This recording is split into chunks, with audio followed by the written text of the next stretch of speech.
নমস্কাৰ আপুনি চাই আছে দুপৰৰ সংবাদ মই জয়ন্ত মাধৱ গোস্বামী একেদিনাই তিনি ৰাজপত্ৰিত বিষয়ৰ ঘৰত সিএম ভিজিলেন্সৰ অভিযান গুৱাহাটী আৰু মঙ্গলদৈত তিনি ৰাজপত্ৰিত বিষয়ৰ ঘৰত অভিযান চলাইছে সিএম ভিজিলেন্সৰ দলে বজালি নিলম্বিত ৰাজচক্ৰ বিষয়া মাসুম আহমেদ আৰু দলগাঁৱৰ ৰাজচক্ৰ বিষয়া তনবীৰ ইউসুফ আহমেদৰ ভেটাপাৰাত থকা ঘৰত চলিছে অভিযান সম্বন্ধত দুই ভাই ককায়েক মাসুম আহমেদ আৰু তনবীৰ ইউসুফ আহমেদ আই বহিৰ্ভূত সম্পত্তিৰ গোচৰত ভেটাপাৰাৰ জেপি আগৰৱালা উপপথৰ 20 নম্বৰ ঘৰত চলিছে অভিযান দুই বিষয়াৰ বিৰুদ্ধে 8/2025 আৰু 9/2025 নম্বৰত ৰুজু হৈ আছে গোচৰ বজালি ৰাজচক্ৰ বিষয়া আছিল এছিয়াছ বিষয়া মাসুম আহমেদ 25 ফেব্ৰুৱাৰীত চাকৰিৰ পৰা নিলম্বিত হৈছিল মাসুম ইপিনে দলগাঁও ৰাজচক্ৰ বিষয়া তনবীৰ ইউসুফ আহমেদৰ বাগদত্তা তথা সিপাঝাৰৰ চক্ৰ বিষয়া ৰীতিমণি দাসৰ গুৱাহাটীৰ ঘৰৰ লগতে মঙ্গলদৈৰ ভাড়া ঘৰত অভিযান চলাইছে সিএম ভিজিলেন্সে ৰীতিমণিৰ মহানগৰীৰ জাপুৰি গোগত থকা বাসগৃহত সিএম ভিজিলেন্সে চলাইছিল অভিযান কিন্তু ভিজিলেন্সৰ অভিযানৰ সময়ত অজন্তা পথত আছিল সিপাঝাৰৰ চক্ৰ বিষয়াগৰাকী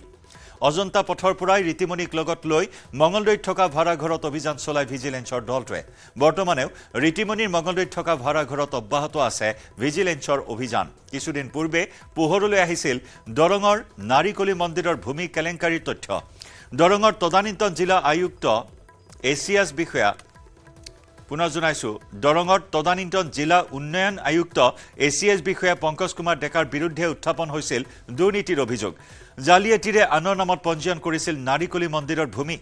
দৰঙৰ জিলা উন্নয়ন আয়ুক্ত হৈ থকাৰ সময়ত ভূমাফিয়া কুলেন্দ্ৰ নাথৰ সহযোগত পংকজ কুমাৰ ডেকাই সংগঠিত কৰিছিল ভূমি কেলেংকাৰী বৰ্তমান বৰাকৰ মিনি সচিবালয়ৰ উপ সচিব হিচাপে কাৰ্যনিৰ্বাহ কৰি আছে এছিএছ বিষয়া পংকজ কুমাৰ ডেকাই ইতিমধ্যে পংকজ কুমাৰ ডেকাৰ বাসগৃহতো সিএম ভিজিলেন্সে চলাইছিল অভিযান ৰাজপত্ৰিত বিষয়া পংকজ কুমাৰ ডেকাৰ সম্পত্তি দেখি হতবাক হৈ পৰে তদন্তকাৰী বিষয়াৰ দল দুৰ্নীতিৰে বিশাল সম্পত্তি গঢ়ি তোলা পংকজ কুমাৰ ডেকাই গুৱাহাটীত নিৰ্মাণ কৰিছে ৰাজপ্ৰাসাদৰ দৰে অট্টালিকা কাহিলিপাৰাত বাসগৃহ থকাৰ উপৰিও জ্যোতিকুছিত মাটি আছে পংকজৰ ইতিমধ্যে সিএম ভিজিলেন্সে প্ৰস্তুত কৰিছে দুৰ্নীতিগ্ৰস্ত বিষয়াৰ এখন দীঘলীয়া তালিকা দুৰ্নীতিগ্ৰস্ত বিষয়াক তালিকা প্ৰস্তুত কৰি এজনৰ পিছত আনজনৰ বিৰুদ্ধে সিএম ভিজিলেন্সে অব্যাহত ৰাখিছে অভিযান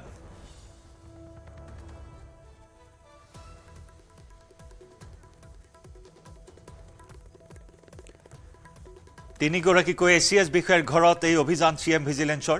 পুৱাৰে পৰা ভেটাপাৰাত সিএম ভিজিলেন্সে চলাইছে অভিযান 15-20 জনীয়া দলৰ এই ব্যাপক অভিযান এতিয়া অভিযান চলি আছে সমান্তৰালকৈ মঙ্গলদৈত থকা ৰীতিমণি দাস নামৰ এছিএছ বিষয়াগৰাকীৰ ভাড়া ঘৰতো অভিযান চলাই থকা হৈছে এই অভিযান কালত কি তথ্য উদ্ঘাটন কৰা হৈছে সেয়া এতিয়াও প্ৰকাশ কৰা নাই অভিযানকাৰী দলে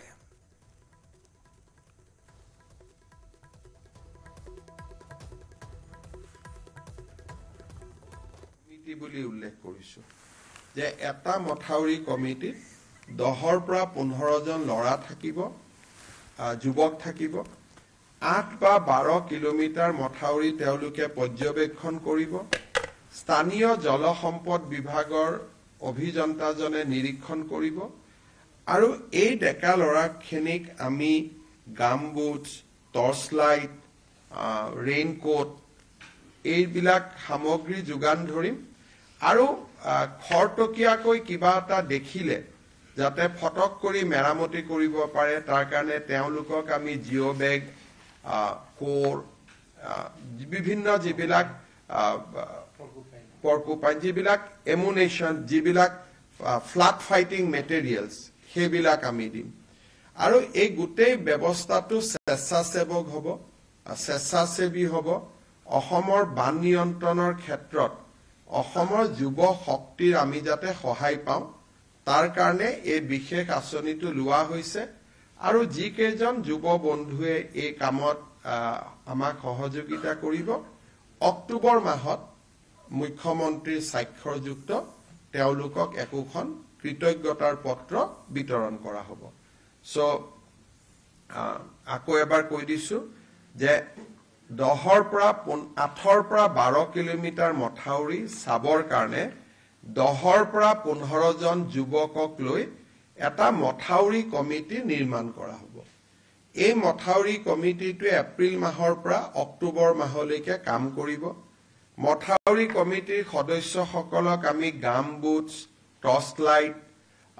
ৰেইনকোটছ এই ধৰণৰ সামগ্ৰীসমূহ যোগান ধৰিম আৰু ফ্লাড ফাইটিং কিছু জিঅ'বেক্স কোৰ পাৰ্কোপাইন এই ধৰণৰ যিবিলাক আমাৰ আমি তৎকালে মথাউৰিটো বচাব পাৰো যেতিয়ালৈকে ডিপাৰ্টমেণ্টৰ সুবিধা আহি নপৰে এই সামগ্ৰীবিলাকো আমি তেখেতসকলক দিম আৰু শেষত আমি গৈ অক্টোবৰ মাহত যেতিয়া আমি বানপানী সেশন কমপ্লিট হৈ যাব তেওঁলোকক আমি একোখন কৃতজ্ঞতা পত্ৰ দিম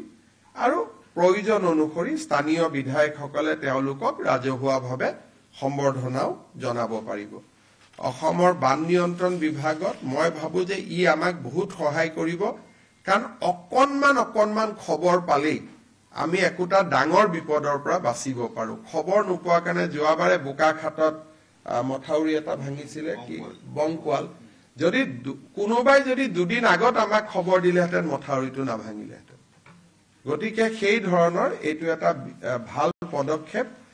অসম পুলিচক যেনেকে ভিডিপিয়ে যথেষ্ট সহায় কৰে গাঁওৰক্ষী বাহিনীয়ে যেনেকে সহায় কৰে তাৰ অনুৰূপ এটা শক্তি এটা লাহে লাহে আমি নিৰ্মাণ কৰিম শেষলৈ গৈ মথাউৰি কমিটি বিলাকক আমি ৰেজিষ্ট্ৰেচনো কৰি দিম তেনেকে শক্তিশালী কৰি আমি গৈ থাকিম এইবাৰ প্ৰথম বছৰ ইয়াক আমি হাতত লৈছো আমাৰ গুৱাহাটীত ফ্ৰেঞ্চ গভৰ্ণমেণ্ট আৰু ভাৰত চৰকাৰৰ আৰ্থিক সাহায্যত আমি এটা Assam climate centre for cities বুলি এটা আমি অনুষ্ঠান গঢ়িম ইয়াৰে পুঁজি ভাৰত চৰকাৰ আৰু ফ্ৰেঞ্চ চৰকাৰে আমাক আগবঢ়াব আৰু ইয়াৰ জৰিয়তে ক্লাইমেট প্ৰটেকশ্যনৰ ক্ষেত্ৰত কেইবাজনো এক্সপাৰ্ট গুৱাহাটী পৌৰ নিগমে নিযুক্তি কৰিব পাৰিব কেবিনেটে আজি এই ক্লাইমেট চেণ্টাৰটো অনুমোদন জনায় জাগিৰোডৰ টাটা সেমিকণ্ডাক্টৰ প্ৰজেক্টৰ কাষত আপোনালোকে জানে যে খুব কম দিনতে বেংগলুৰুত কাম কৰি থকা 1000 ছোৱালী জাগিৰোডলৈ উভতি আহিব আমাৰ যি অসমীয়া ছোৱালী এতিয়া বেংগলুৰুত কাম কৰি আছে তেওঁলোক খুব সোনকালে জাগিৰোডলৈ উভতি আহিব অহাৰ লগে লগে জাগিৰোডত এটা থাকাৰ ভীষণ সমস্যা হ'ব আৰু লাহে 10-12-15,000 মানুহ যেতিয়া তাতে নিযুক্তি হ'ব ওচৰত ভাড়া ঘৰ আদি প্ৰস্তুত হৈ উঠুতেও সময় লাগিব সেইকাৰণে আজি আমি আগতীয়াকৈ জাগিৰোডত এটা ৱৰ্কিং ওমেন হোষ্টেল 1000খন আসনযুক্ত এটা ৱৰ্কিং ওমেন হোষ্টেল বনাবৰ বাবে আজি কেবিনেটে 142 কোটি টকাৰ অনুমোদন জনাইছে আমাৰ অসমৰ গোটেই চাহ বাগিচা বিলাকত আমি মহাপ্ৰভু জগন্নাথ কমিউনিটি হল বনাই আছো 500খন চাহ বাগিচা আজি তাৰ এখন মেনেজিং কমিটি কেবিনেটে নিৰ্মাণ কৰে স্থানীয় বিধায়কক অধ্যক্ষ হিচাপে লৈ তাকো কেবিনেটে অনুমোদন জনায় মই এতিয়া আজিৰ কেবিনেটত গ্ৰহণ কৰা তিনিটা বিশেষ গুৰুত্বপূৰ্ণ সিদ্ধান্ত আপোনালোকক জনাব খুজিছো আজি আমাৰ ৰাজ্য চৰকাৰৰ কেবিনেটত অসম চৰকাৰৰ কৰ্মচাৰী আৰু আমাৰ পেনশনাৰ সকলৰ বাবে 2% ডিয়াৰনেছ এলাউন্স আমি ঘোষণা কৰো সো এতিয়াৰ পৰা ৰাজ্য চৰকাৰৰ কৰ্মচাৰী পেনশনাৰ সকলোৱে 2% তেওঁলোকে ডিয়াৰনেছ এলাউন্স পাব 1/1/2025 পৰা ই কাৰ্যকৰী হ'ব আমি এই মাহৰ দৰমহাত বিহুৰ আগতে পোৱা দৰমহাত 2% দিয়ে সংলগ্ন কৰিম কিন্তু যেটো এৰিয়াৰ হেতু আমি এপ্ৰিল আৰু মে দুটা মাহত আমি তেওঁলোকক দিম আজি এটা কেবিনেটত সিদ্ধান্ত গ্ৰহণ কৰা হয় যে অহা প্ৰথম বহাগৰ পৰা চৰকাৰৰ যিমান ট্ৰান্সফাৰ অৰ্ডাৰ ওলাব পোষ্টিং ওলাব গাইডলাইনছ ওলাব ৰুলছ ওলাব ৰেগুলেশ্যন ওলাব নটিফিকেশ্যন ওলাব অফিচ মেমৰেণ্ডাম ওলাব এই গোটেই বিলাকতে ইংৰাজীৰ লগতে অসমীয়াও ইয়াত সংলগ্ন কৰিব লাগিব তাৰমানে দুখন নটিফিকেশ্যন ওলাব এখন ইংলিছ এখন অসমীয়া কেছ হলে লিগেল প্ৰব্লেম হলে হি ইংলিছখন মান্য হ'ব কাৰণ লিগেল লেংগুৱেজৰ কাৰণে ইংলিছখন কিন্তু অসমত এক বহাগৰ পৰাই আমি এটো সিদ্ধান্ত লৈছো যে যিমান সৰকাৰি অৰ্ডাৰ হয় অফিস মেমৰেন্ডাম হয় ৰুলস হয় ৰেগুলেশন হয় বিধানসভাৰ আইন হয় যিমান বিলাক সৰকাৰি কমিউনিকেশন তাত ইংৰাজীৰ লগতে এখন অসমীয়া প্ৰতিলিপিও সন্নিবিষ্ট কৰিব লাগিব ইংৰাজীখন থাকিব ইংৰাজীৰ লগত অসমীয়া এটা কপি থাকিব বৰাক উপত্যকাত বেংগলী থাকিব বিটিআৰত বড়ো থাকিব অতিৰিক্তকৈ অৰ্থাৎ বৰাক উপত্যকাত বঙালী থাকিব বিটিএডিত বড়ো থাকিব আৰু সমগ্ৰ অসমতে ইংৰাজী আৰু অসমীয়া এই ব্যৱস্থাটো আজি কৰা হৈছে আৰু সদৌ অসম ছাত্ৰ সন্থাৰ লগত আমাৰ আলোচনা হৈছিল জাষ্টিস বিকে শৰ্মা কমিটিৰ এটো অনুমোদন আছিল ৰাজ্য চৰকাৰে অহা 1 এপ্ৰিলৰ পৰা কাৰ্যকৰী হোৱা কৰি 15 এপ্ৰিল 1 বহাগৰ পৰা কাৰ্যকৰী হোৱাকৈ ইয়াক ৰূপায়ণ কৰাৰ বাবে নিৰ্দেশ দিছে আমি সৰকাৰি অফিচাৰসকলক কৈছো যে প্ৰথম অৱস্থাত ভাসিনী বুলি এটা এপ আছে যত অসমীয়া বড়ো বেংগলী তিনিটা ভাষাই উপলব্ধ হয় তাক ব্যৱহাৰ কৰক আৰু লাহে লাহে তেওঁলোকে নিজাকৈ লিখিব পৰা হৈ যাব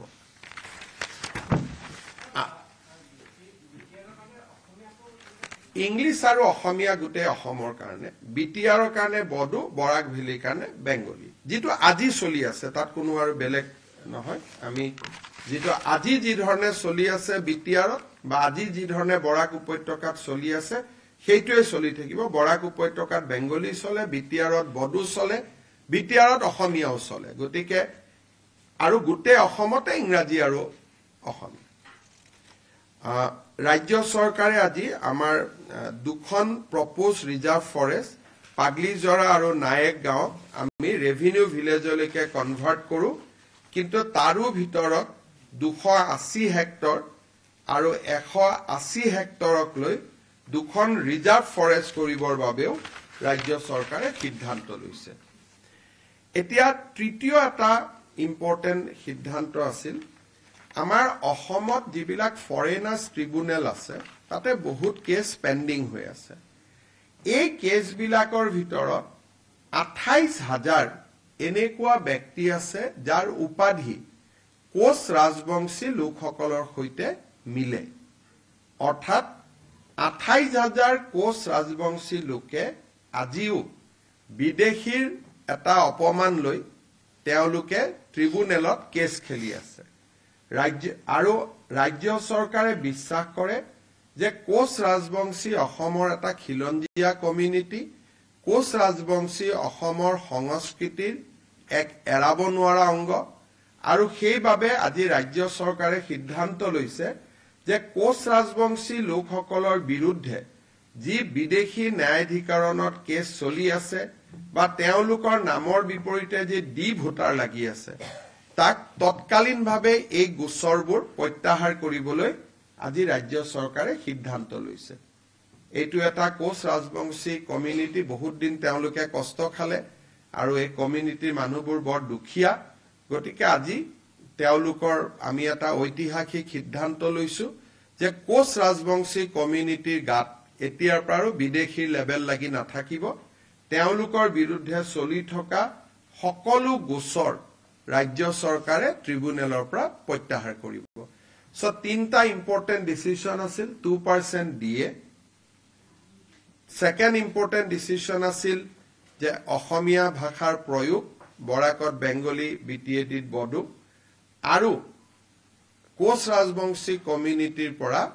বিদেশী বুলি যি তেওঁলোকৰ ওপৰত গোচৰ চলি আছিল তাৰ আনুষ্ঠানিক প্ৰত্যাহাৰ এই তিনটা গুৰুত্বপূৰ্ণ সিদ্ধান্ত আজি কেবিনেটে লয় লগত মথাউৰি কমিটিটো এটা সুদূৰ প্ৰসাৰী ভৱিষ্যতৰ দিনত এটা অত্যন্ত সুস্থ সিদ্ধান্ত হ'ব বুলি মই আশা কৰিছো আপোনালোকৰ যদি কিবা প্ৰশ্ন আছে সুধিব পাৰে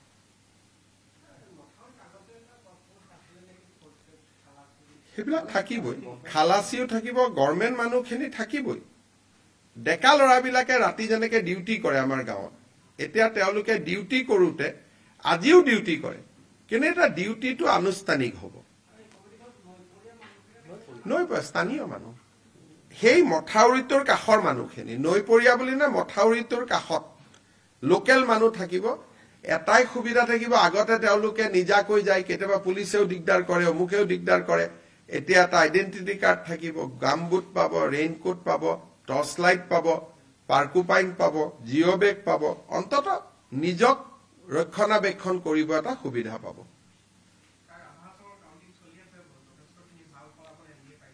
ভালেই হ'ব ৰাভা হাছং বিটিআৰ পঞ্চায়ত বিধানসভা কতো আগত কতো একো সমস্যা নাই ইমান কাম হৈ আছে ৰাইজে আৰু এটোলৈ মই প্ৰথম দিনৰ পৰাই কৈ আছো যে আমি নিৰ্বাচনক লৈ চিন্তা কৰা নাই সেইকাৰণে প্ৰতিটো দিনে আপোনালোকে চিন্তা কৰক এই কোচ ৰাজবংশী মানুহখিনি আজি ইমান দিন বিপদত পৰি আছিল তেওঁলোকৰ কাৰণেতো কোনেও চিন্তা কৰা নাছিল বোলে অসমীয়া ভাষাৰ মৰ্যাদা কোনেওতো চিন্তা কৰা নাছিল গতিকে প্ৰতি সপ্তাহতেতো আমি একোটা ভাল খবৰ আপোনালোকক শুনাও গতিকে ৰাইজেতো আমাক সমৰ্থন কৰাটো স্বাভাৱিক আৰু প্ৰধানমন্ত্ৰী ডাঙৰীয়া নেতৃত্বৰ প্ৰতি অসমৰ ৰাইজৰ অকুণ্ঠ সমৰ্থন আছে ওয়াকফ বিল পাছ হৈ গল প্ৰধানমন্ত্ৰী ডাঙৰীয়াই ঐতিহাসিক কাম কৰি দেখুৱালে গতিকে ৰাইজৰ আস্থা আছে খালি মই এটাই দুখ পাইছো যে এই ওয়াকফ বিল এমেন্ডমেন্টৰ সময়ত অসমৰ এজন সংসদে যি বক্তব্য দাঙি ধৰিলে যে ৰাস্তাতে নামাজ কৰিব দিব লাগে এজন সংসদে যিটো কলে যে স্বাধীনতা সংগ্ৰাম যেন হিন্দু মানুহে কৰাই নাই এটা বিশেষ কমিউনিটিহে কৰিছিলে এই যিবিলাক তেখেতে সদনত বক্তব্য দিলে মুখ্যমন্ত্ৰী হিচাপে মই নিজেই লজ্জিত অনুভৱ কৰিছো অসমৰ মুছলমান মানুহেও নিবিচাৰে ৰাস্তাত নামাজ কৰাটো ধুনীয়া মছজিদ বনাইছে তেওঁলোকে মছজিদত নামাজ পঢ়ে অসমত কোনেও ৰাস্তাত নামাজ নপঢ়ে যিটো বস্তু মুছলমান মানুহেও বিচৰা নাই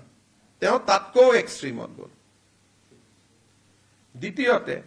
স্বাধীনতা সংগ্ৰাম এনেকুৱা কৰিলে ভাষণত যেন মহাত্মা গান্ধী গোপীনাথ বৰদলৈ স্বাধীনতা সংগ্ৰাম কৰাই নাছিল গতিকে মই নিজে লাজ পাইছো গোটেই দেশৰ মানুহবিলাকে মোক ফোন কৰিছে যে অসমৰ পৰা এনেকুৱাও এমপি হয় নেকি গোটেই দেশৰ ওচৰত অসমে লজ্জা পাবলগীয়া হৈছে লাজ পাবলগীয়া হৈছে এনেকুৱা বিবৃতিৰ কাৰণে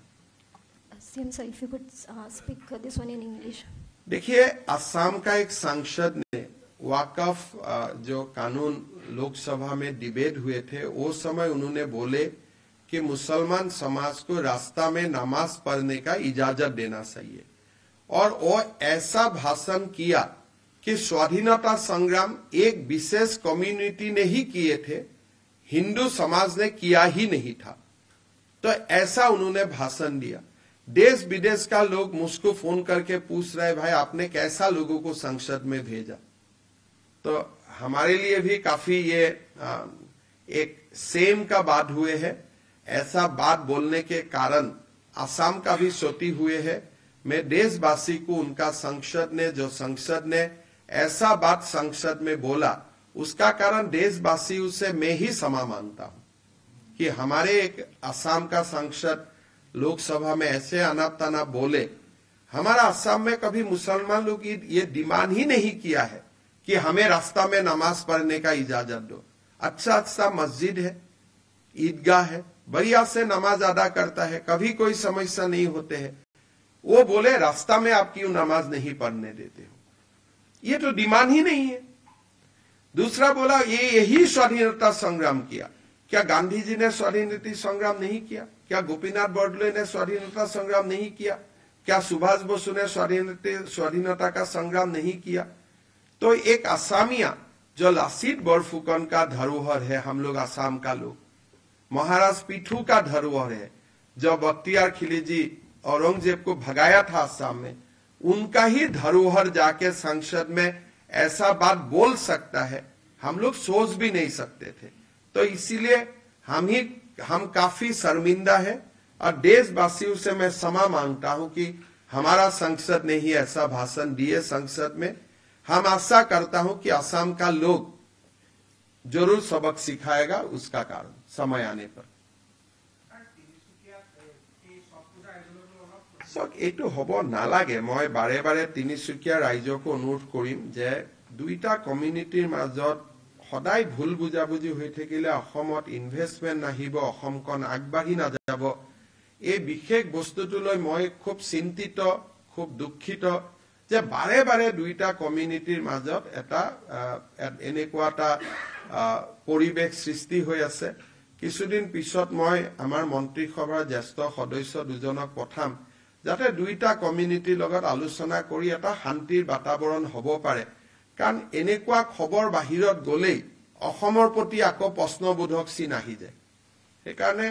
এইটোলৈ মই নিজে যোৱা দুদিনৰ পৰা মই খুব দুখ পাই আছো মই বাৰে বাৰে মনিটৰ কৰি আছো বাৰে বাৰে আমাৰ এমএলএ বিধায়কসকলক ফোন কৰি আছো মই সকলোকে অনুৰোধ কৰিম যে এইখন এখন নতুন অসম ইয়াত এইবিলাক সৰু সৰু কথালৈ কাজিয়া কৰি থাকা দুটা কমিউনিটিৰ মাজত টিকটকটা হোৱাটো ভাল নালাগে পূজা উৎসৱ সকলোৰে ভাল কৰি হৈ যাক আমি ঈদতো বাধা দিব নালাগে নামাজতো বাধা দিব নালাগে ছট পূজাতো বাধা দিব নালাগে দুৰ্গা পূজাতো বাধা দিব নালাগে নাম কীৰ্তনতো বাধা দিব নালাগে কিবা স্থানক লৈ যদি কিবা অসুবিধা আছে আলাপ আলোচনা কৰি আমি মীমাংসা কৰিম কিন্তু বাৰে বাৰে এই ঘটনাটোৱে বেলেগক সুযোগ দিয়ে 10টা কথা অসমৰ কাৰণে কবৰ কাৰণে সেইকাৰণে মই পঞ্চায়ত ইলেকশ্যনৰ পিছত দুজন জ্যেষ্ঠ মন্ত্ৰীক পঠাম যাতে দুইটা কমিউনিটিৰ মাজত এটা আলাপ আলোচনা কৰি যিটো এটা ডিসটেন্স আছে দূৰত্ব আছে সেই দূৰত্বটো যাতে সদায়ৰ কাৰণে দূৰ কৰিব পাৰি মই কাকো ইয়াত দাই দোষ ব্লেম দিব খোজা নাই মাত্ৰ দুইটা কমিউনিটিকে কৰজোৰে আহ্বান জনাম যে মিলা মিছা শান্তি সম্প্ৰীতি সমন্বয়ৰ মাজত যাতে আমি থাকো কাৰণ আমাৰ শত্ৰু বেলেগ সেই শত্ৰুৰ লগতহে আমি যুঁজিব লাগে হ'ব ধন্যবাদ CM sir, regarding the embankment community, whatever you have mentioned, can you just क्या the embankment community, what you have mentioned? हमारा असम में हर साल बाढ़ आते हैं हमें आज कैबिनेट में एक निर्णय लिया हूं कि हर बाढ़ का जो बाढ़ को प्रतिरोध करने के लिए हम लोग जो एम्बैंकमेंट बनाता हूं ये एम्बैंकमेंट ना टूटे या टूटने का संभावना होने से सरकार को पहले ही खबर पहुंचा दे इसके लिए हम 10-15 युवा लेके एक एम्बैंकमेंट कमेटी बनाऊंगा और वही कमेटी देख देखाव करेगा और तुरंत कुछ व्यवस्था लेने के लिए अगर कुछ सामग्री चाहिए वो भी उनका साथ हम लोग उपलब्ध करवाऊंगा और जब तक थोड़ा सा क्राइसिस मिट जाएगा सरकार से रीइंफोर्समेंट भी संभव हो पाएगा तो ये एम्बैंकमेंट कमेटी एक बड़ा एक अच्छा इफेक्टिव सिस्टम बन जाएगा और उससे हमारा काफी फायदा होगा थैंक यू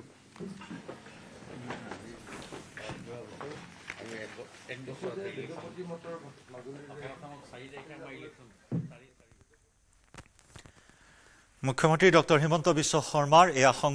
সংবাদমেলত কেবিনেটত লোৱা কেইবাটাও গুৰুত্বপূৰ্ণ সিদ্ধান্তৰ কথা সদৰি কৰিছে মুখ্যমন্ত্ৰীয়ে বিশেষকৈ ৰাজ্যিক কৰ্মচাৰীৰ বাবে বিহুৰ উপহাৰ আগবঢ়াইছে মুখ্যমন্ত্ৰী ডক্টৰ হিমন্ত বিশ্ব শৰ্মাই 2% মৰুগীয়া বানচ বৃদ্ধি কৰাৰ কথা ঘোষণা কৰে মুখ্যমন্ত্ৰী হিমন্ত বিশ্ব শৰ্মাই লগতে আন কেইবাটাও বিষয়ত কেবিনেটত লোৱা সিদ্ধান্তৰ কথা সদৰি কৰে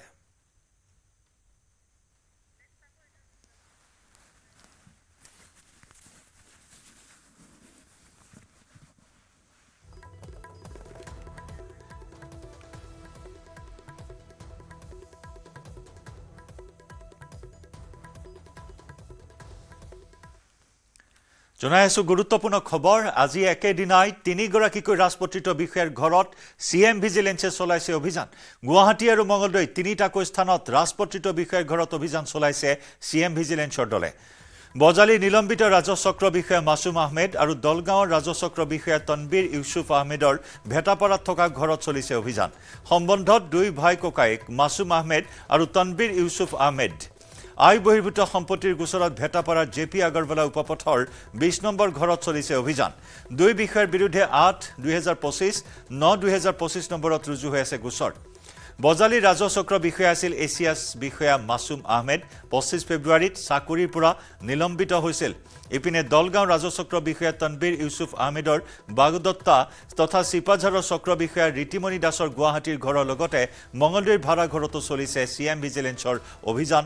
ৰীতিমণিৰ মহানগৰী জাপুৰিগুগত থকা বাসগৃহত সিএম ভিজিলেন্সে চলাইছিল অভিযান কিন্তু ভিজিলেন্সৰ অভিযানৰ সময়ত অজন্তা পথত আছিল সিপাঝাৰৰ চক্ৰ বিষয়াগৰাকী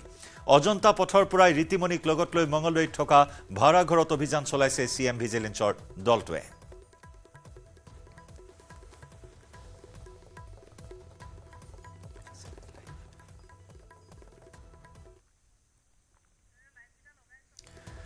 উল্লেখযোগ্য যে কিছুদিন পূৰ্বে পোহৰলৈ আহিছিল দৰঙৰ নাৰিকলি মন্দিৰৰ ভূমি কেলেংকাৰীৰ তথ্য দৰঙৰ তদানীন্তন জিলা উন্নয়ন আয়ুক্ত এছিএছ বিষয়া পংকজ কুমাৰ ডেকাৰ বিৰুদ্ধে উত্থাপন হৈছিল দুৰ্নীতিৰ অভিযোগ জালিয়াতিৰে আনৰ নামত পঞ্জীয়ন কৰিছিল নাৰিকলি মন্দিৰৰ ভূমি দৰঙৰ জিলা উন্নয়ন আয়ুক্ত হৈ থকাৰ সময়ত ভূমাফিয়া কুলেন্দ্ৰ নাথৰ সহযোগত পংকজ কুমাৰ ডেকাই সংঘটিত কৰিছিল ভূমি কেলেংকাৰী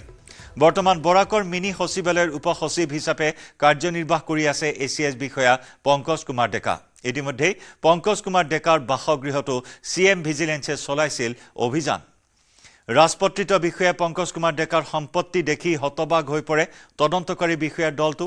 দুৰ্নীতিৰে বিশাল সম্পত্তিৰ পাহাৰ গঢ়ি তোলা পংকজ কুমাৰ ডেকাই গুৱাহাটীত নিৰ্মাণ কৰিছে ৰাজপ্ৰাসাদৰ দৰে বাসগৃহ কাহিলিপাৰা বাসগৃহ থকাৰ উপৰিও জ্যোতিকুছিত মাটি আছে পংকজ কুমাৰ ডেকাৰ এনেদৰে বিয়াগুম দুৰ্নীতিগ্ৰস্ত এইসকল বিষয়াৰ তালিকা প্ৰস্তুত কৰি সিএম ভিজিলেন্সে ধাৰাবাহিক অভিযান চলাইছে মঙলদৈৰ পৰা আমাৰ সাংবাদিক নৱজ্যোতি মহন্তৰ সৈতে সংযুক্ত হৈছো পোনপটীয়া সম্প্ৰচাৰত নৱজ্যোতি ৰীতিমণি দাসৰ বাসগৃহ ভাড়া ঘৰত এই অভিযান চলি আছে কেহুতিয়া কি খবৰ আছে অভিযানৰ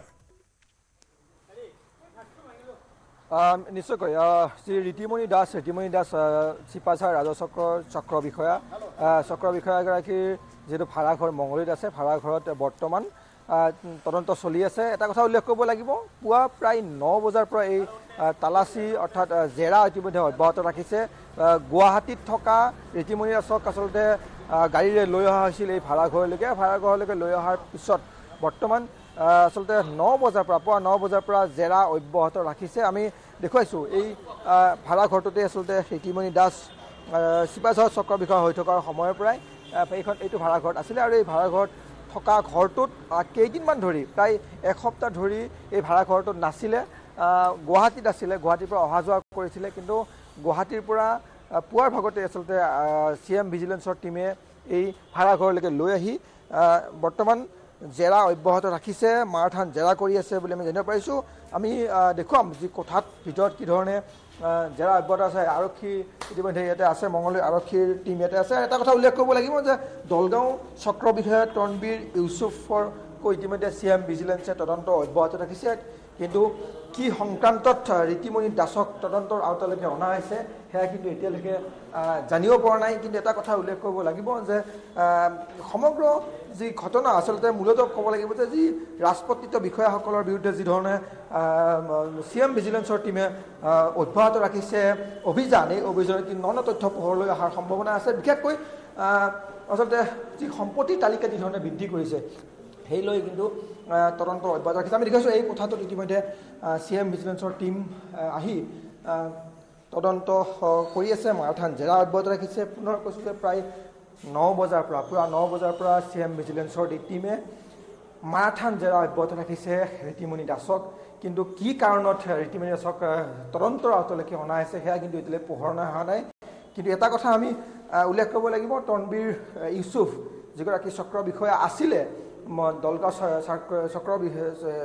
চাৰ্কল অফিচৰ এই চক্ৰ বিষয়াগৰাকীৰ যি তদন্তৰ আওতালৈকে আছিলে এই লেয়াৰ লগত সম্পৰ্ক আছে নেকি সেয়াও কিন্তু আমি জানিবলৈ চেষ্টা কৰিম সিএম ভিজিলেন্সৰ টিম যেতিয়া ইয়াৰ পৰা ওলাই যাব কিন্তু এটা কথা আমি ক'ব লাগিব যে পুৱাৰ ভাগৰ পৰাই টিম সিএম ভিজিলেন্সৰ টিমে কিন্তু এই ভাড়াঘৰত জেৰা অব্যাহত ৰাখিছে চক্ৰ বিষয়াগৰাকী নিশ্চয় নৱজ্যোতি যি নাৰিকলী মন্দিৰৰ ভূমি কেলেংকাৰী তথ্য ফাদিল হৈছিল পংকজ কুমাৰ ডেকা গতিকে সেই পংকজ কুমাৰ ডেকাৰ বিৰুদ্ধে অভিযান চলি আছে দুৰ্নীতিৰ যিসমূহ তথ্য ইতিমধ্যে বহুখিনি তথ্য লাভ কৰিবলৈ সক্ষম হৈছে ভিজিলেন্সে আৰু তাৰ সমান্তৰালকৈ ৰীতিমণি দাসৰ বিৰুদ্ধে এই অভিযানে যথেষ্টখিনি তাৎপৰ্য বহন কৰিছে কেনেকুৱা ধৰণৰ কেলেংকাৰী আছিল সেই কেলেংকাৰী সন্দৰ্ভত ৰীতিমণি দাসৰ কি ধৰণৰ হাত থাকিব পাৰে সেই সন্দৰ্ভত কি ধৰণৰ তথ্য লাভ কৰা হ'ব পাৰে নিশ্চয়কৈ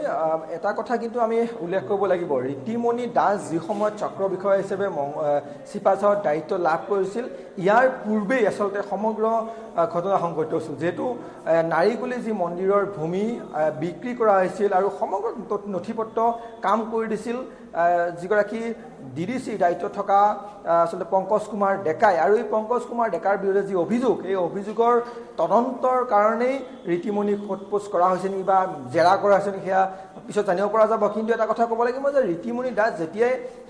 চিপাঝাৰৰ চক্ৰ বিষয়া হিচাপে দায়িত্ব লাভ কৰিছিল সেই দায়িত্ব লাভ কৰাৰ পূৰ্বে আচলতে সম্পূৰ্ণ কাম শেষ কৰি দিয়া হৈছিল কিন্তু এটা কথা আমি উল্লেখ কৰিব যিগৰাকী মাটিৰ দালাল এগৰাকীৰ নাম উল্লেখ কৰা হৈছিল যি মাটিৰ দালালগৰাকীক কিন্তু ৰীতিমণি দাস যেতিয়া চক্ৰ বিষয়া হিচাপে আছিল এই চিপাঝাৰ চক্ৰ বিষয়া কাৰ্যালয়ত এই চক্ৰ বিষয়া হৈ থকাৰ সময়তে কিন্তু গ্ৰেপ্তাৰ কৰিছিল এগৰাকী মাটিৰ দালালক চিপাঝাৰত কিন্তু ৰীতিমণি দাসক জেৰা যি অব্যাহত আছে জেৰাৰ কাৰণ এতিয়াও স্পষ্টকৈ জানিব পৰা নাই কিন্তু এটা কথা আমি ক'ব লাগিব যে চিপাঝাৰৰ নাৰিকলী মন্দিৰৰ যি ভূমি এই ভূমি যি এজন লোকক আচলতে বিক্ৰী কৰি দিয়া হৈছিল ভুৱা নথিপত্ৰৰে সম্পূৰ্ণ কাম কৰিছিল পংকজ ডেকা নামৰ যিগৰাকী DDC আছিল এই পংকজ ডেকা বা যি সময়ত ADC দায়িত্ব লাভ কৰিছিল সেই ADC গৰাকীয়ে কিন্তু এতিয়া আমি স্পষ্টকৈ ক'ব নোৱাৰো যে ৰীতিমণি দাসক কি কাৰণত জেৰা সেই সন্দৰ্ভত বৰ্তমান তদন্ত চলাই থকা হৈছে অভিযান চলাই থকা হৈছে নৱজ্যোতি আপুনি সংযুক্ত হৈ থাকিব গুৱাহাটীৰ ভেটাবৰাৰ পৰা আমাৰ সতীৰ্থ সাংবাদিক ভাস্কৰ শইকীয়াৰ সৈতেও সংযুক্ত হৈছো ভাস্কৰ পুৱাৰে পৰা ৰাজচক্ৰ বিষয়া নিলম্বিত ৰাজচক্ৰ বিষয়া মাসুম আহমেদ আৰু লগতে তেওঁৰ ভাতৃ তনবীৰ ইউসুফ আহমেদৰ ভেটাপাৰাত থকা বাসগৃহত অভিযান চলি আছে অভিযান বৰ্তমান কি পৰ্যায়ত শেহতীয়া কি খবৰ অভিযানৰ নিশ্চয়কৈ জয়ন্ত ইতিমধ্যে কৈছে যে নিলম্বিত যি ৰাজপত্ৰিত বিষয়া আছিল ACS বিষয়া আছিল এই বিষয়াগৰাকী ঘৰত আৰু লগতে যি ভাতৃ আছিল ভাতৃৰ ঘৰত আচলতে বৰ্তমান সময়তো অভিযান চলি থকা পৰিলক্ষিত হৈছে আৰু আমি সেই পৰিবেশ পোনপটীয়াকৈ দেখুৱাইছো ইতিমধ্যে কৈছো যে যি ACS বিষয়া তনবীৰ আহমেদ আৰু মাসুম আহমেদ আচলতে মাসুম আহমেদৰ এই যি ঘৰ আছে ভেটাপাৰা বাসগৃহত হাউচ নাম্বাৰ 20 আচলতে বৰ্তমান সময়তো অভিযান চলি আছে ইতিমধ্যে কৈছো মাসুম ইউসুফ আহমেদ আছিল বজালী ৰাজচক্ৰ বিষয়া 2025 চনৰ অৰ্থাৎ এই বছৰ ফেব্ৰুৱাৰী মাহত চাকৰিৰ পৰা নিলম্বিত হৈছিল এগৰাকী ৰাজপত্ৰিত বিষয়া আৰু তাৰ পিছতে আচলতে যিগৰাকী ভাতৃ তনবীৰ আহমেদ আৰু তনবীৰ আহমেদৰ এই একেটা বাসগৃহতে দুয়োগৰাকী আছিল আৰু এই দুয়োগৰাকীৰ ঘৰত আচলতে বৰ্তমান সময়তো প্ৰায় 6 ঘণ্টা উকলি যোৱাৰ পিছতো কিন্তু যি CM ভিজিলেন্সৰ দল আছে CM ভিজিলেন্সৰ দলে বৰ্তমান সময়তো অভিযান চলাই থকা পৰিলক্ষিত হৈছে আমি খন্তেক সময় পূৰ্বে ইতিমধ্যে কৈছিলো যে ঘৰৰ ভিতৰলৈ বহু ধৰণৰ মেচিন তেওঁলোকে লৈ গৈছিল প্ৰিন্টাৰ মেচিন লৈ গৈছিল টকাগনা মেচিনসমূহ লৈ যোৱা বুলি আমি ইতিমধ্যে সেই ভিজুৱেলছসমূহ দেখুৱাইছিলো কিন্তু বৰ্তমান সময় যদি আমি কথা কওঁ তেতিয়াহ'লে যি অভিযান চলি আছিল অভিযানৰ মাজতে আচলতে যি তনবীৰ আৰু মাসুমৰ দেউতাক আচলতে অসুস্থ হৈ পৰে আৰু অসুস্থ হোৱাৰ পিছতে তেওঁক হস্পিটাললৈ লৈ যায় কিন্তু বৰ্তমান সময়ত যেহেতু যি আন এটা দল এটা বৃহৎ দলে আচলতে CM ভিজিলেন্সৰ এটা বৃহৎ দলে এটা অভিযান চলাই আছে আৰু অভিযান কালত আচলতে কি তেওঁলোকে উদ্ধাৰ কৰিবলৈ সক্ষম হৈছে বা কি তেওঁলোকে উদ্ধাৰ কৰিছে বৰ্তমানলৈকে কি জব্দ কৰিছে সেইখিনি সামগ্ৰীৰ নাম কিন্তু বৰ্তমান ৰাজহুৱা কৰা নাই আৰু ইতিমধ্যে কৈছো যে এইগৰাকী যি তনবীৰ আছিল তনবীৰ আহমেদৰ পত্নী আচলতে চিপাঝাৰ ৰাজচক্ৰ বিষয়া আছিল ৰীতিমণি দাসৰ ঘৰ যদি আমি বাসগৃহৰ কথা কওঁ তেতিয়াহ'লে মহানগৰীৰ জাপৰিগোগত বাসগৃহ আছিল তাৰ পিছতে তেওঁক পুৱাৰ ভাগত আচলতে এই ৰীতিমণি দাসৰ ঘৰলৈ আৰক্ষীৰ এটা দল গৈছিল CM ভিজিলেন্সৰ এটা দল গৈছিল আৰু তাৰপিছত তেওঁক তাত নাপায় আচলতে অজন্তা পথত তেওঁক ৰীতিমণি দাসক লগ পাইছিল আৰক্ষী আৰু লগ পোৱাৰ পিছতে আচলতে তেওঁক লৈ মংগলদৈৰ যি ভাড়াঘৰ আছিল মংগলদৈৰ ভাড়াঘৰটো আচলতে তেওঁলোকে CM ভিজিলেন্সৰ আন এটা দলে তাত অভিযান চলাইছে তাৰ পৰিৱেশ ইতিমধ্যে আমাৰ সতীৰ্থই ইতিমধ্যে দেখুৱাইছে নৱজ্যোতি মহন্ত ইতিমধ্যে সেই পৰিৱেশ দেখুৱাইছে কিন্তু মই বৰ্তমান সময়ত ভেটাপাৰাত যিহেতু উপস্থিত আছো এই তনবীৰ আৰু মাসুম ইউসুফ আহমেদৰ ঘৰত যিহেতু উপস্থিত আছো ঘৰৰ বাহিৰৰ পৰা আমি পৰিৱেশ সময় দেখুৱাইছো বৰ্তমান সময়তো তেওঁলোকে অভিযান চলাই আছে অভিযান কালত কিন্তু বৰ্তমান সময়লৈকে কি সামগ্ৰী বা কি তথ্য তেওঁলোকে জব্দ কৰিবলৈ সক্ষম হৈছে সেয়া কিন্তু বৰ্তমান সময়ত ৰাজহুৱা কৰা নাই আমি ইতিমধ্যে কৈছো যে নাৰিকালী মন্দিৰৰ যি ভূমি কেলেংকাৰী হৈছিল সেই ভূমি কেলেংকাৰীৰ লগত জড়িত থকাৰ সন্দেহত আচলতে তেওঁলোকৰ ঘৰত অভিযান চলাইছে লগতে আয় বহিৰ্ভূত বহু সামগ্ৰী বা আয় বহিৰ্ভূত বহু সম্পত্তি তেওঁলোকে গঢ় দিছিল তেওঁলোকে দুৰ্নীতিৰ সদাগৰ বুলি ইতিমধ্যে বহু লোকে ক'ব খোজে দুৰ্নীতিৰ সদাগৰ স্বৰূপে তেওঁলোক খ্যাত হৈ পৰিছিল আৰু তাৰ পিছতে যি অগাধ সম্পত্তি তেওঁলোকে পাহাৰ গঢ়িছিল আৰু সেই পাহাৰৰ যি অগাধ সম্পত্তি আছিল সেই সম্পত্তিৰ ওপৰত চৰকাৰ চকু পৰিছিল কেনেদৰে আচলতে এগৰাকী এছিএছ বিষয়া ইমানখিনি সম্পত্তি তেওঁলোকে পাহাৰ গঢ়িব পাৰে তাৰ ওপৰত চকু পৰিছিল আৰু তাৰ পিছতে আজিৰ দিনটো পুৱাৰ ভাগত প্ৰায় 4:30 বজাৰ পৰা 5 বজাৰ ভিতৰত আচলতে পুৱাই আহি চিএম ভিজিলেন্সৰ এটা দলে এই যে আমি ঘৰটো দেখাইছো বাসগৃহত কলিং বেল টিপিছিল আৰু তাৰ পিছতেই তেওঁলোকে যি অভিযান তেওঁলোকে আৰম্ভ কৰিছে তালাচী ইতিমধ্যে আৰম্ভ কৰিছে আমি খন্তেক সময় পূৰ্বে দেখুৱাইছো ঘৰৰ সকলো চুক কোন তেওঁলোকে তন্নতন্নকৈ পৰীক্ষা কৰিছে সমান্তৰালকৈ তেওঁলোকৰ মাটিৰ হিচাপ লৈছে তেওঁলোকৰ যিসমূহ বাহন আছে বাহনসমূহৰ তেওঁলোকে হিচাপ কৰিছে তেওঁলোকে সকলোবিলাক সামগ্ৰী আচলতে তন্নতন্নকৈ এপদকৈ পৰীক্ষা কৰা ইতিমধ্যে পৰিলক্ষিত হৈছে ইতিমধ্যে কৈছো যে তনবীৰ আচলতে দৰঙৰ দলগাঁও যি আছিল দলগাঁৱৰ ৰাজহ চক্ৰ বিষয়া আছিল আৰু সমান্তৰালকৈ তেওঁ গোলাঘাটত কৰ্মৰত আছিল গোলাঘাটৰ খুমটাই তেওঁ ৰাজহ চক্ৰ বিষয়া হিচাপে কৰ্মৰত আছিল তাৰ পিছতে দলগাঁৱলৈ তেওঁ বদলি হৈ আহিছিল কিন্তু বৰ্তমান সময়ত যেহেতু তেওঁ তাত নাই বা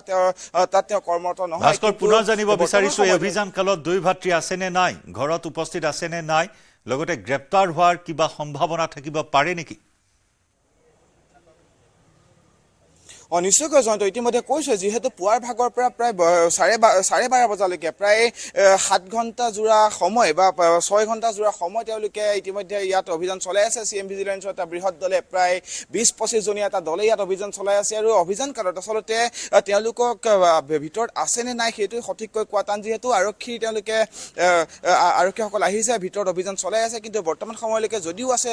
তেওঁলোকক বাহিৰলৈ কিন্তু ওলাই আহিবলৈ দিয়া নাই কিন্তু আমি ইতিমধ্যে কৈছো যে তেওঁলোকৰ দেউতাক যি তনবীৰ আৰু মাছুমৰ দেউতাকৰ হঠাতে গা অসুস্থ হৈ পৰিছিল তেতিয়া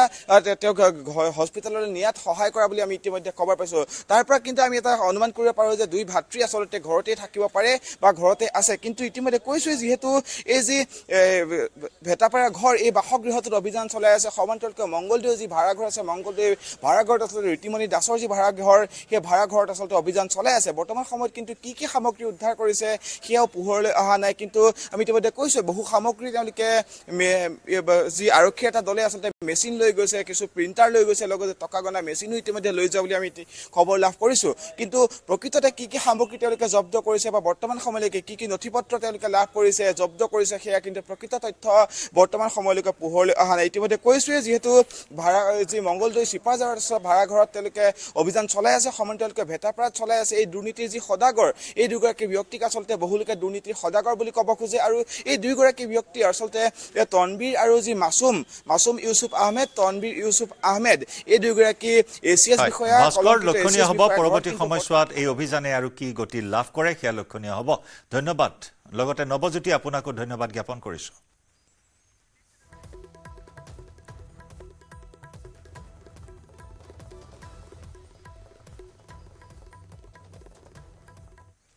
দুপৰৰ সংবাদ অব্যাহত ৰাখিম সময় হৈছে এটা চমু বাণিজ্যিক বিৰতিৰ